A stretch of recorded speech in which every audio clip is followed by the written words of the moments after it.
Okay, let's dive in. When you hear Stephen King, your mind probably jumps straight to, haunted hotels, maybe creepy clowns, jump scares. Right, the classic horror stuff. Exactly. But today, we're looking at a different side of King, a story that's more about the monsters inside people, maybe not the ones under the bed. Hmm. We're exploring the Green Mile.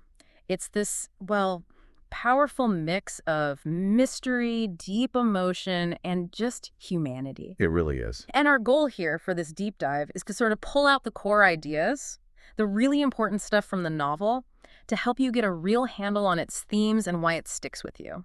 And what's so fascinating, I think, is how this book, it came out in 96, and it just steps away from King's usual horror playbook. Yeah. It gives you this incredibly emotional, very thought-provoking experience instead, Mm-hmm. kind of strips away the standard scares, Mm-hmm.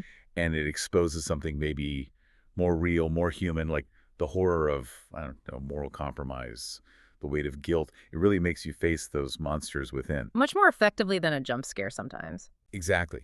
It challenges how we think about justice, about compassion, even just basic human kindness. And that difference, that shift from his usual style, that's what makes it so powerful, isn't it? Definitely. So, to really get into it, we need to set the scene. We're talking Cold Mountain Penitentiary back in 1932, specifically E Block, death row. A grim place. Very. And the name, the Green Mile, comes from the corridor.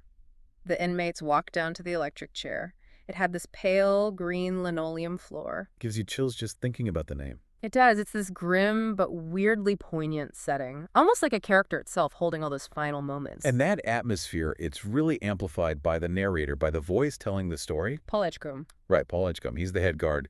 But he's telling the story looking back, like from extreme old age. Yeah. And you can just feel how haunted he is by it all. Yeah, all those years later. This older perspective is not just grounding the story. It adds this layer of sadness almost, dramatic irony. Because he knows how it ends. Exactly. We experience everything through his memory, through his regret. So even the moments that seem hopeful at the time, Yeah. for us, they're tinged with this foreknowledge. It makes the whole thing even more tragic. That perspective, Paul's perspective, it's so crucial because it sets us up for the event that really shakes everything up for him. His whole understanding of justice, of humanity. Coffee's very well. John Coffey's arrival, yeah. He's this physically imposing black man accused of just brutally murdering two little white girls. A horrific crime. But the contrast is just immediate. Huge guy, terrible accusation, but he's gentle, soft-spoken, almost like a child. And that's where the story just elevates, I think, beyond a simple prison drama. Mm-hmm. Because when Coffee shows up, these strange things start happening. Miraculous things, really. And Paul, this sort of hardened prison guard, starts seeing them. Right, it challenges everything he thought he knew. It does. King uses these miracles not just as, like, a plot point, Right. but to force Paul to confront his own beliefs about guilt, justice, good, evil. All of it. It sets up that core conflict, doesn't it? That mix of gritty realism and something else, something spiritual. That's the blend the book handles so incredibly well. Yeah. And as these mysteries start to unfold, King really digs into the book's deeper themes. And maybe the most powerful one right off the bat is injustice. Oh, absolutely. The book doesn't just say the system fails, it makes you feel it, the sort of grinding horror of it. It's not even like cartoonishly evil. It's more mundane, which is scarier. Right. John Coffey's innocence, it just gets overlooked. Not because someone's actively plotting against him necessarily, but just because of the system's momentum, because of how he looks, where he comes from. King makes his fate feel almost inevitable, doesn't he? Less like a fight he could win, and more like he's just caught in the gears. It shows that helplessness. Especially for people without power, without money. And if you sort of zoom out from that, you see the counterpoint, which is compassion. Even in this awful place. Yeah, that's true. Paul Edgecombe, I mean, his job is literally overseeing executions, but he's not cold. He's deeply moral, actually. He struggles with it. You feel that struggle. Absolutely. He treats the prisoners like human beings. Mm-hmm. And his relationship with Coffee, and even just small things, kindnesses between the guards, it shows that empathy can survive, even there. It's a really important balance to the darkness. It is a crucial counterpoint to the injustice we were just talking about. And then King adds this other layer, the whole idea of miracles and faith. Right, John Coffey's ability. This mysterious power he has to heal people, to take away pain. It feels well, divine, like he's been sent for a reason. Almost biblical, yeah. But here's the twist, the paradox. The world he's trying to help, this suffering world, it's the same world that punishes him for his gift.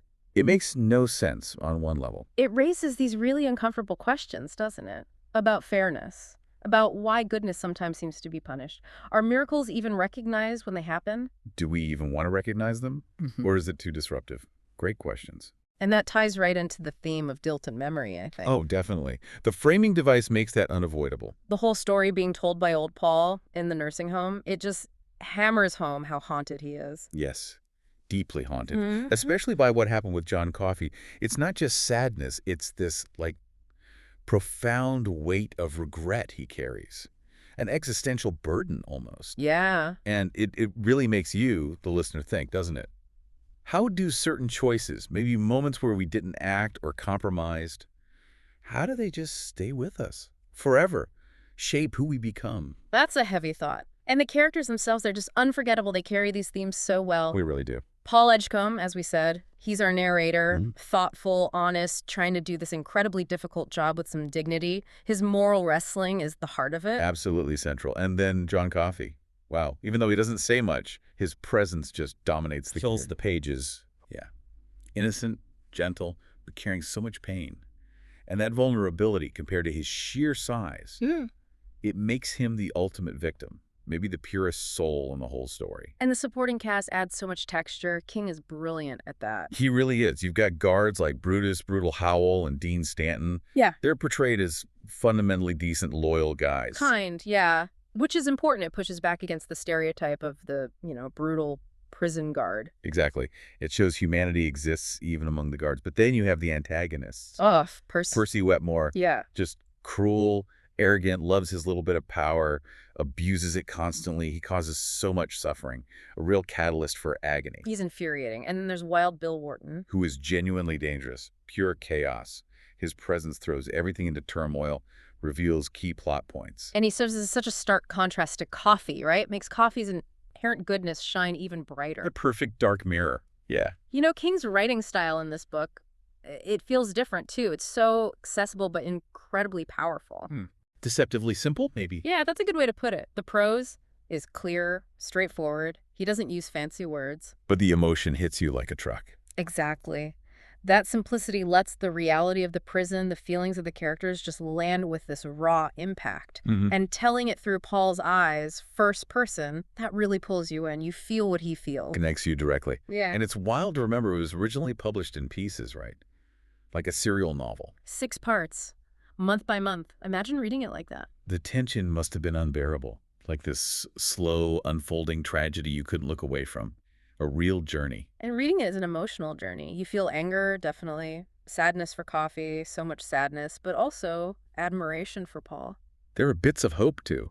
Moments of beauty, even humor, but they always feel fragile, surrounded by pain and loss. Yeah, it never lets you get too comfortable. It doesn't flinch from death, from cruelty, from grief. Not at all. Yeah. But somehow, underneath it all, it keeps coming back to the power of kindness, even when it seems futile. And the ending. I won't spoil it, but wow.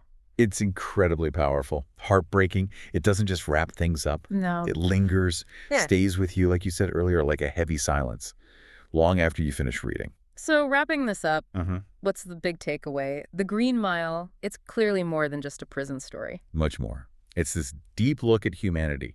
Our best impulses, our worst ones, all mixed together. It really pushes you to question things you thought you knew about justice, mercy, what it even means to be good in a world that's often unfair. Definitely stands apart in King's work. So emotional, so haunting. Different from his usual scares, but maybe even more profound. Yeah. And this whole deep dive, I think it really underscores how truth doesn't always win out, does it? Sadly, no. And how sometimes the people who most need help are the ones who get ignored or forgotten by the very systems meant to protect them. Right. It leaves you with a question, maybe. In a world that's full of pain and flaws, how do we spot true goodness when it appears? How do we protect it? Especially when it shows up in ways we don't expect, in unassuming packages. That's a powerful thought to leave with. If you're looking for a story that will make you think, really think, and feel deeply, And one that will absolutely stay with you. The Green Mile, is it? It's a must-read. We really hope this deep dive encourages you to pick it up or maybe revisit it and experience that powerful message for yourself.